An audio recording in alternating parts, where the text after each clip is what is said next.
Big time storylines. Big time storylines.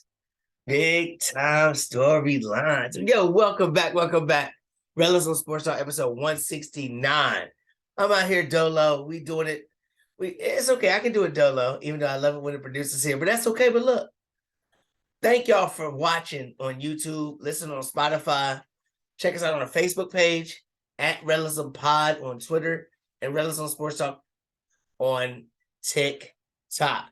Thank you for the patrons that are supporting the show, giving us bigger and better things going on. Really appreciate it. Hey, if y'all ever want to sponsor a show, I'm going to give you a week of social media advertisement for you or your business or whatever else, all during the show and your logo on the screen. So inbox me, message us, do whatever you got to do. Because I got love and I'm excited for my Commanders, love for the Black Mamba, and all the love right there for my mama. Because on Rellism Sports Talk, we talk about sports from Hall of Famers to the local talent to all the big time storylines. And it's crazy. With Aaron Rodgers going to the Jets finally, I'm starting off the big time storylines with the NBA playoffs of all things. NBA playoffs. We're going to talk NBA drafts. I'm going to give you some watch the Commanders wants, what I think we need round by round till maybe the 6th or 7th. I ain't going all the way down, you know what I'm saying? But then Rodgers is finally a Jet, and then we'll finish it with my Terrell's thought as a Commanders fan. So big shout out to my boy Darren and Tyler, the hosts of Fat Boy Fade Away podcast. They're out there in Cali. They love Golden State. The big game tonight is at 10 o'clock. There has to be the most entertaining series out of all the first rounds, even though there's some upsets brewing, which we'll get to. But Golden State, Sacramento, the most entertaining. Ain't nobody trying to play defense. They trying to score 1,000 points. And everybody loves points, man. Everybody loves points. So we're going to start with that because in favor of them. That's my peoples. I like them. I like them a lot. And then we'll finish up with the games in progress with the Knicks looking to close out Cleveland and the Lakers looking to close out Memphis, even though them Grizzlies are battling. Them Grizzlies done woke up. Don't wake up a sleeping bear like they were talking about LeBron, but hey, we'll see. But game 5, 2-2, Golden State, Sacramento. Here it is, fellas. Darren, Tyler, let's go. And hopefully I can get off Sunday. I would love to be a part of that. Thank you for the invite. I would love to be a part of that, so hopefully I can get there. But you're on the road tonight, baby. You're on the road. We know what y'all do on the road. You're on the road. Draymond Green's going back to the place. He's going back. That crowd's going to be on him. Mike Brown said, go ahead, get up into Draymond. Mike Brown knows Draymond Green. The crowd's going to be crazy. The crowd's going to be amped. They know this is a pivotal game. Always, anytime it's 2-2 in game 5s, those games be the most entertaining. And this series has already been entertaining. But I look at it and I look at the star for Sacramento, De'Aaron Fox. He got a messed up finger. He's going to have it wrapped up. His hands all messed up. He's the focal point of their team. He's the engine that runs it all. So I'm looking at it like, ooh. I mean, I like Sabonis. I like his skill set. I like his multi-dimensional things that he does. But De'Aaron Fox is the guy. He's the guy. He won most clutch player. He's the guy, okay? I'm calling it right now. It's a must win for the Kings. Because if you don't win this game, you go down to Golden State for game 6, they're going to suffocate you, and you are not going to come through to get to a game 7. You have to win tonight, Kings. You have to win tonight. Or else. Great job on your season. Great job, Mike Brown, Coach of the Year, whatever. Great job. Because the Sacramento Queens are finally relevant after Shaq put them down for years. Great job. But you have to win this game. Put it on the other side. Stephen Curry. I mean, what can we say? This guy has transformed the league and the way we think about different things as far as shooting and things of that nature. His legacy, I think, keeps going up and up and up the more success he does. Because we look at the teams and we're like, they're still the same squad almost. I mean, they're almost still the same squad. You're getting rid of players that you drafted high And what? You're not getting those superstar players back. You got D'Lo in a trade. Well, D'Lo, you go ahead, D'Lo. You know what I mean? I'm looking at it like Steph Curry has transformed his game. I remember last time on the episode with me and Brandon was on the Raw show with me, Brandon, and Darren from Fat Boy Fadeaway, who's a diehard Golden State fan. I think Steph has transformed his game in many ways, like Michael Jordan did, from being a high flyer dunk or whatever, transformed his game to shooting, the way Kobe Bryant did as far as high flyer shooting, whatever, getting the mid range. Steph now semi-plays some defense. He used to be a liability, and he still might be somewhat, but he's actually he's not that bad on the defensive end. But the big thing about it is, for me, is he attacks the basket. He attacks the basket, and we know he can shoot from everywhere. Now he's finishing at the rim, and I'm seeing him finish like the greats finish, like Kyrie be finishing, like players like that. It ain't like he's just laying about. He's doing those kind of finishes that's elevating his game, and I think his stature and everything else. And I'm hyped for Steph. How can you ever hate Steph? It's kind of like a Peyton Manning type dude. Like, even though you might not like the Colts, it's like, could you find a reason to hate Peyton Manning? Can you find a reason to hate Steph? I mean, I don't know. I can't. I don't know many people that can, but I think he's transforming his game to more than just being that shooter from way out doing these different things. And he's still doing that. He's still doing that. He's still carrying the squad. No matter whether KD's there, his game doesn't change. He can be there with the guys he gets drafted with, like Clay and Draymond. Or you can say, okay, you want to go get a superstar like KD? I don't know my role, but I'm still going to be me doing my duty.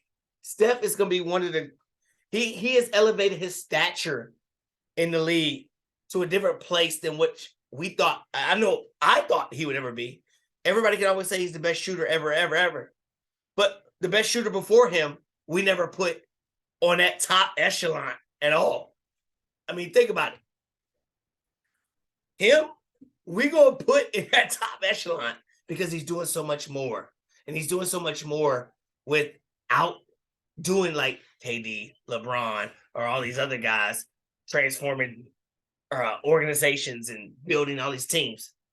It's like piece by piece by piece by piece. We're talking about guys like Kevon Looney, Gary Payton II, Jordan Poole.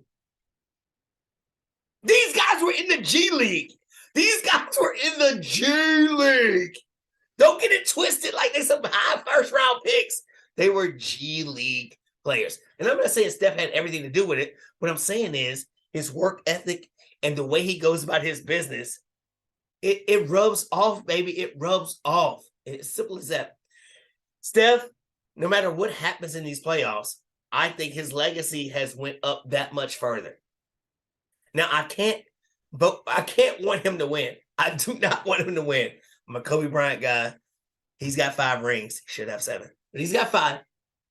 I don't want Steph to get to 5 because now we're going to start talking about, is Steph better than Kobe? Because Kobe don't get no love with Jordan and LeBron for some weird forsaken reason. I don't know.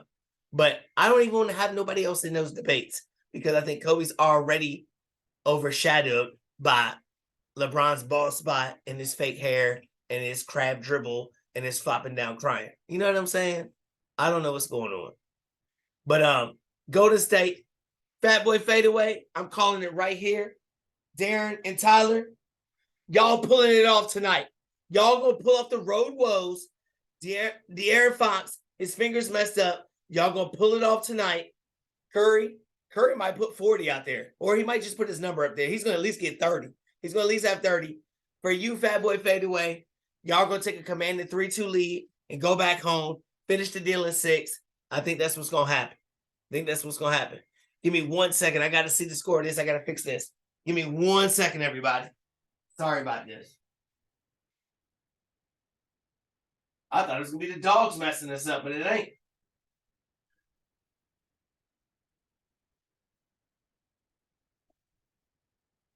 All right, here we go. I told Darren and Tyler, I think their boys are going to do it.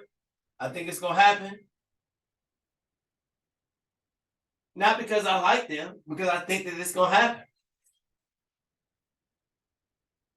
And before we get to the games that are going on right now and almost done, we're going to get to one more game that's later on tonight. Milwaukee and Miami. Milwaukee's down 3. The Heat are up 3-1. Jimmy Butler is that dude that, as Laker fans, me and Brandon, we've talked about Jimmy Butler. He's a guy that would fit perfectly in our organization. He's a dog, and he wants it, and he's hungry, and he goes to get it, and he's in a perfect organization with Miami. He could have joined super teams. He could have joined super teams when Kawhi was doing all these things and Paul George was doing all these things, which we'll get to later. He said, you know what?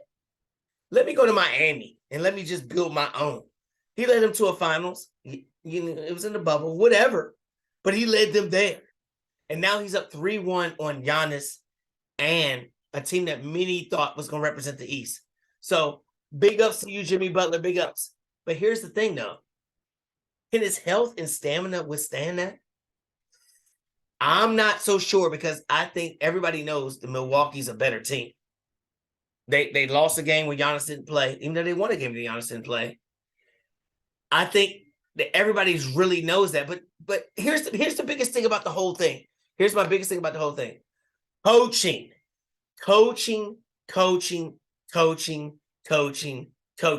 When you get to certain levels of sports, coaching matters that much more.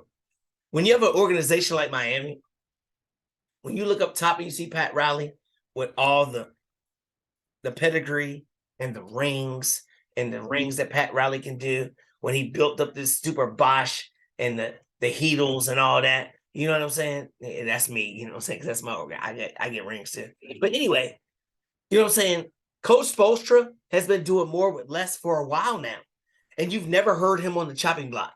You've never heard him being like, oh, they got to win in Miami or else he's going to get fired. Because he does more with way less.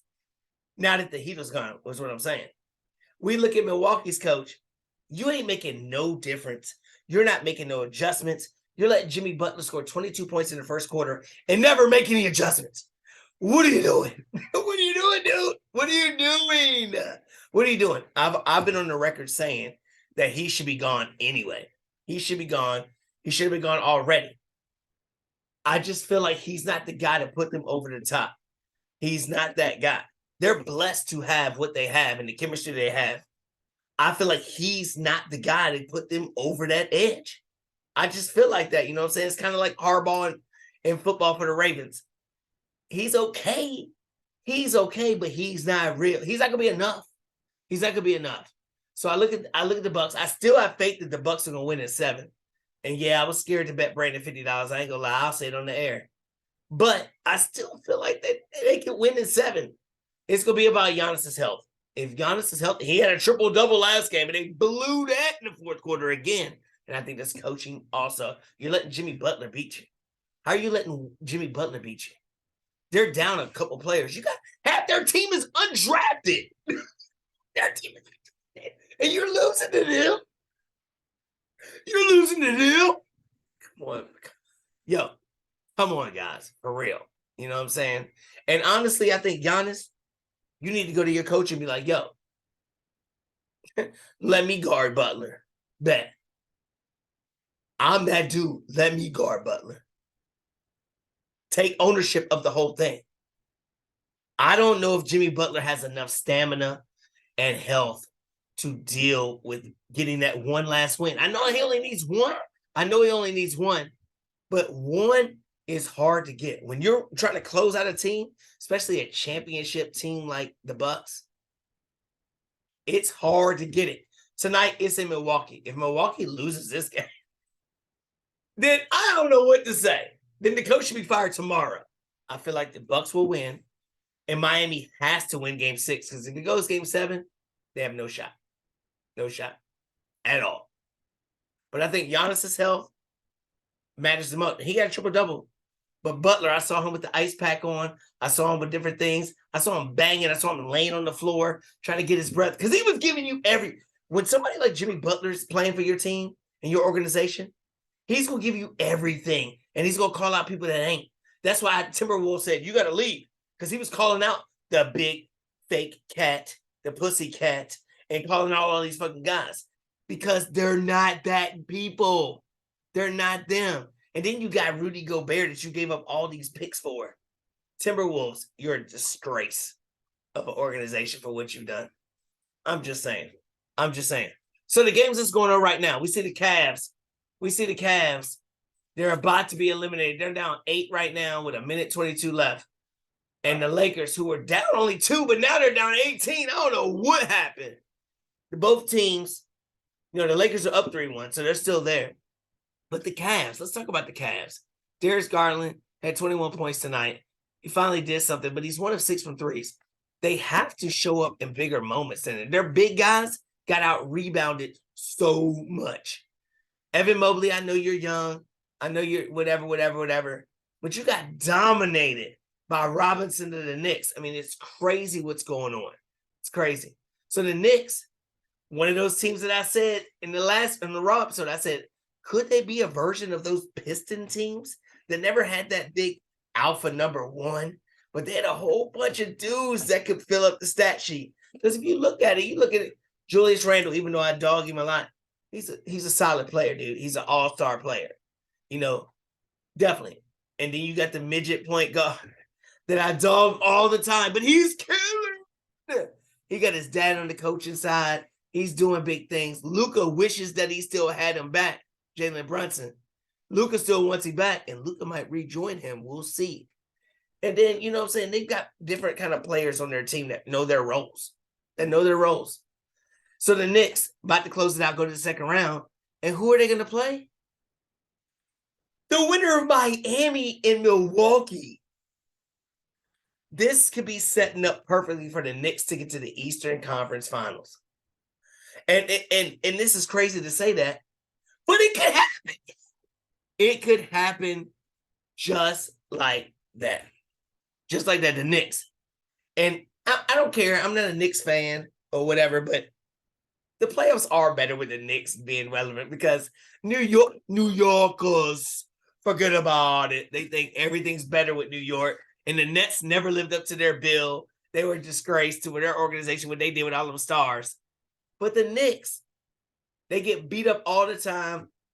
And they're right there. They're finally making good moves and they have draft capital. It's going to be interesting to watch going forward what's going on. Now, the Cavs.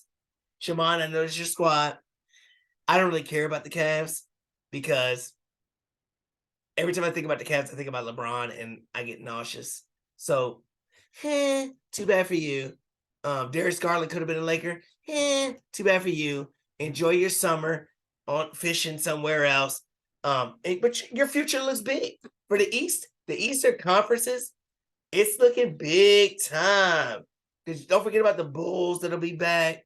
You know what I mean? Toronto's trying to do different things. I won't say Washington because they're Washington. But for the Lakers, the Grizzlies showed up. I saw LeBron get a little jump over LeBron, whatever. LeBron's older now. Did he give enough? If the Lakers lose game 6 at home, it's over. And I'm laughing, even though I'm a Laker fan, I'm laughing because I need more reasons to poke at LeBron. I mean, it's just what it is, dude. It's just what it is. Not that I'm a Grizzlies fan or John Moran or whoever else, but the Lakers, you've had your shots. You're a 7 seed. I mean, hey, you still got a shot. Game 6 is what it's going to be about. So we'll see. The team that I thought was going to win the whole thing was the Celtics. Jason Tatum, my favorite player right now. We know about the Kobe, everything about Kobe with him. That's the reason why. And if I really look at it, he probably wouldn't be my favorite player. But I've already put myself in the fire, so I have to stick with it. But you go another lead. The game was over to the Hawks. The Hawks didn't have Murray playing because he's cussing out officials. What are you doing? And this was my problem before the playoffs started. I remember on previous episodes, I said, I just get nervous because I don't know if they can finish games. I don't know if they have in place who's the finisher or not. And we look at it, we like Tatum and Brown. Who's the finisher? Tatum thinks it's him. Brown's like, yeah, I'm going to have to show something because they talk about trading me, moving me. I think I'm just as good. I think there's something to that mix that makes me nervous about the Celtics. And I've said this time and time again. The Hawks have no shot to win the series, okay? That was their moment. That was Trey's ice tray. That was your moment, ice tray, with your ball spot with the afro. You need to do something with that. Figure something out with the hairdo, Trey. Come on. And I'm not dogging you or nothing, but I mean, you're a millionaire, cool, whatever. But come on, bro. You gotta do something with all this. Like, you gotta do something with that, bro. Anyway, and you're not a number one. You're not a number one. You're gonna have games in a series where it looks like you might be a one, but to get them to the next level, you're not that one, son. You're not that one, son. And big ups to Fatboy Fadeaway co-host Darren. He said it on the show on Friday. He said 76ers was his pick to win the East and go to the finals. He said it was their due. It was their time. And I laughed and I snickered and I smuggered. But if you look at it, he might be right. The 76ers have a legit chance this year with everything going on in the East to beat the Celtics with all their stuff going on. And if the Bucks don't win and it's the Knicks or Heat, why not? Why not? Why not? So big ups to you in advance, Darren. Big ups to you for saying that. You know, there's other people that have been talking about the 76ers, and I just poo-pooed the whole thing because of past history. But maybe it is their time. Maybe it is their time. And in any years that it's crazy, it is their time. So we'll see what happens. I think Boston needs to make a statement this next game and destroy the Hawks. They need to just destroy them and say, this is what it is. Let's go get it. I think Embiid's on a mission. I think Embiid wants it, yo. We'll see. Before we get to the Suns and Nuggets, we'll talk about the team that the Suns beat to get there, because we already talked about the team that the Nuggets beat. I've already dogged the Timberwolves. Their franchise is horrible. All the draft capital they spent for Rudy Gobert, I mean, God. But the Suns, I picked them to go to the Western Conference Finals. I picked them to go to the finals. I thought it was with KD. I thought it was official like that. I mean, they were undefeated for so long. They were doing different things. But they almost lost to the Clippers. And that's without PG even playing. And then Kawhi Leonard, come to find out, has a torn meniscus in his knee. Why wouldn't you say something, dude? You're getting reamed out here. You're getting reamed by the media. You're getting reamed by all these things. Kawhi Leonard beats to his own drum. He beats to his own drum or something. But the bigger thing is about them, you got two contracts, Paul George, Kawhi Leonard. Y'all have underachieved every time y'all been together with this Clippers team. 2 years left on the contracts. Next year is an all or nothing year for the Clippers. If they don't win next year, I see multiple changes. I can see both of them getting traded, something going on. Somebody's going to overspend for somebody. I think next year has to be all or nothing for the Clippers. I think so. And I hope they keep on doing what they're doing, because both of them should have been Lakers, but they chose otherwise. So y'all keep watching the Lakers in the playoffs, Suns. Keep sitting back. Anyway, getting back to the Suns. Suns and Nuggets. The Nuggets, number one seed. Nobody wants to give them love. I know I ain't. Because before the playoffs, the Suns, they were undefeated when KD came there. They were undefeated, doing all these different things. La, la, la, la. Playoffs start, it's like, oh. It's a whole new ball game now. What's going on? And I think the biggest thing that we learned about the Suns was they don't have no bench. They don't have no bench. Their bench is suspect. Losing those two players to get KD was crucial because they were players. They were players for the team, man. They were Bridges. They were players for the team to help their bench. When you look at their team, you got Chris Paul, who's at the finality of his career. And DeAndre Ayton has not lived up to nothing since he's got his money. Nothing. He's got nothing. DeAndre Ayton, you're number one pick. You were about to go to the Pacers. People were trying to do all these things. You were trying to get traded for KD. You're there and you're doing nothing. So it's make or break time right now for you, DeAndre Ayton. You are the biggest factor in this playoff series against the Nuggets. Because if the Joker destroys you and you look like garbage, I can see something happening with you because you're just not what it is. You have to be a playmaker for that team to help with the lack of bench. KD, Booker, they're going to be the guys to score the points. You need to suck it up and say, you know what? For this role I'm playing, I don't need to score as many points. I need to rebound, play defense against a 2-time MVP who could have been 3-time MVP. DeAndre Ayton, get your head out of your bleep and get yourself together because you're going to be the reason whether they win or lose. It's not going to be KD. It's not going to be Chris Paul. It's not going to be Booker. It's going to be you, DeAndre Ayton. It's going to be you. And the biggest thing about it is, I'm going to ask on the Raw show, whose legacy needs this more to at least get to the finals? At least get to the finals.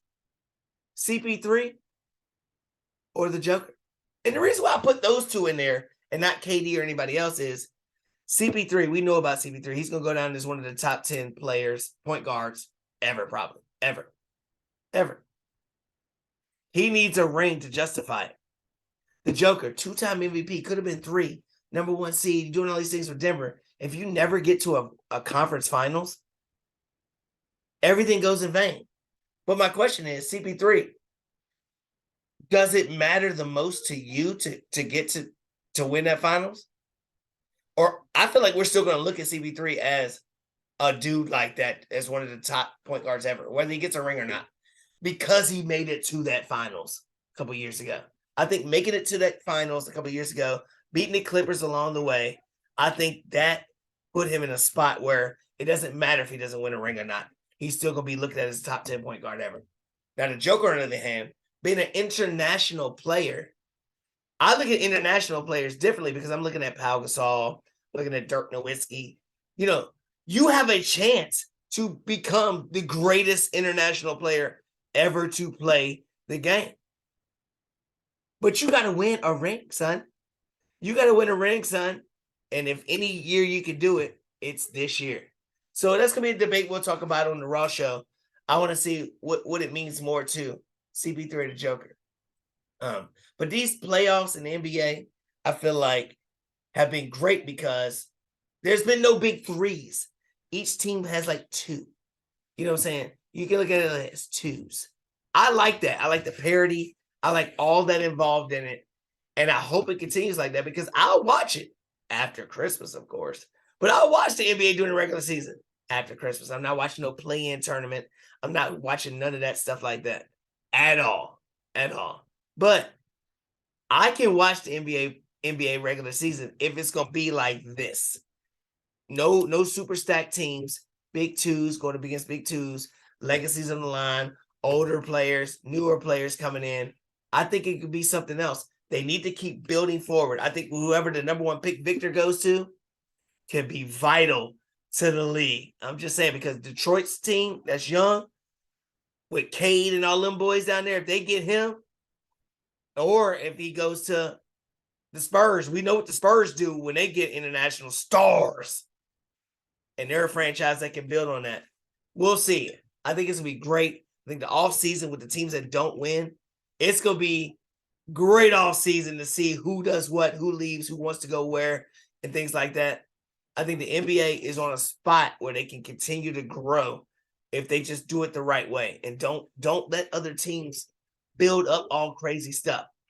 When we come right back, it's NFL draft tomorrow. My Commanders, I'm going to tell you who I think we should get, what we shouldn't get, how we should go round by round.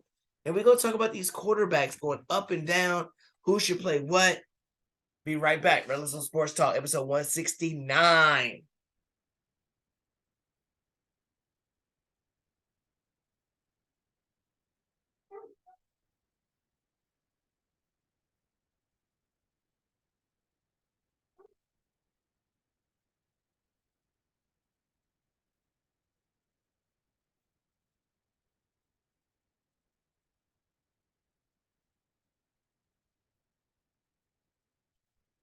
Big time storylines. Big time storylines. Big time storylines. Big time storylines. Big time storylines. Big time storylines. Big time storylines. Big time storylines. And as we see the Heat and the Bucks just tipping off. Just tipping off.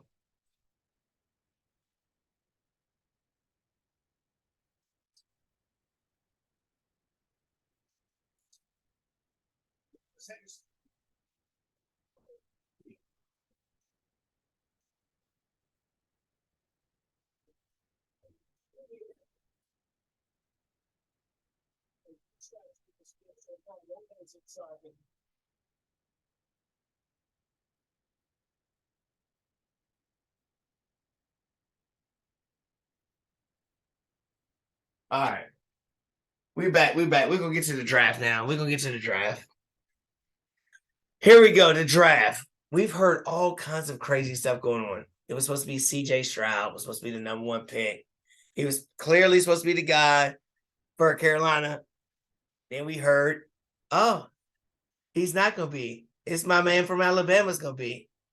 Then we hear, oh, CJ can't pass the test. He's got a horrible score. What's going on? Here's my thing talking about all that, okay? Here's my thing talking about all of it. We even heard stuff like Will Levis being the number one pick. I'll tell you right now, the Panthers did not trade a number one receiver in their picks to get Will Levis, who they could have probably got at number 9. I'm just saying. Just saying. Just saying. They can't do that. It has to be Bryce Young, period. But on the other hand, like I've said on previous, dude, I've said this previously. Will Levis reminds me of a certain type of player like the guy in Buffalo, Josh Allen. Josh Allen went to a small school, never won a whole lot, big, strong, versatile. He can run. People look at Will Levis and what happened last year. Look at the year before last. He was running over people, hurdling people, doing all kinds of things that Josh Allen does. Now, Tommy, he's more Josh Allen-like than some Ryan Tannehill, okay? That's more Josh Allen-like. So for Will Levis to be getting a push up, I totally agree. Now, I don't agree with the CJ Stroud. I think he's just hurting himself by talking about, I play football. I'm not a test taker. Bro, don't say stuff. Why are you saying stuff like that, CJ? Come on, dude. The test you were taking was about evaluating things that quarterbacks evaluate. I still think he's going to be where he's going to be. But the craziest thing about it is that number 2 pick, oh, heaven forbid the Panthers don't take Bryce or CJ. If they don't, it's going to get crazy at that number 2 and 3 pick that Arizona has. People are going to be jumping. I can see the Raiders jumping. I can see the Titans jumping. Lord knows the Washington won't because we're fucking idiots. So we don't do stuff like that, which in Terrell's thought, we'll talk about how much of an idiots that we are. But, yeah, so it's going to be crazy. I think this year draft is going to be nuts. I'm going to love it. I can't wait to watch it. My guy that I wanted to get in the second round with our second round pick, Hendon Hooker, he's cleared by doctors. He can play the first weekend of the season.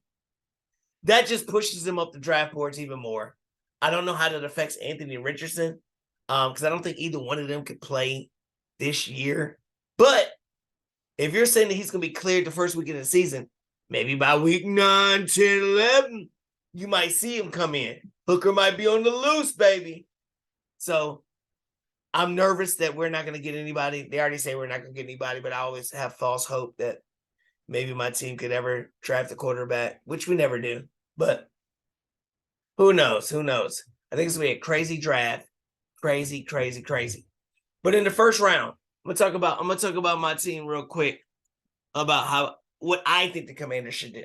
The first round, obviously, now that Hendon Hooker his health is a little bit better, I would take him with our pick at number 16. If he's there at 16, I'm taking Hendon Hooker.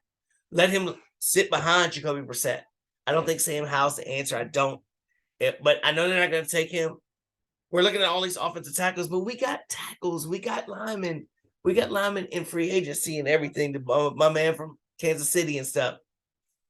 I think we have to go cornerback with either Deontay Banks or Joey Porter Jr.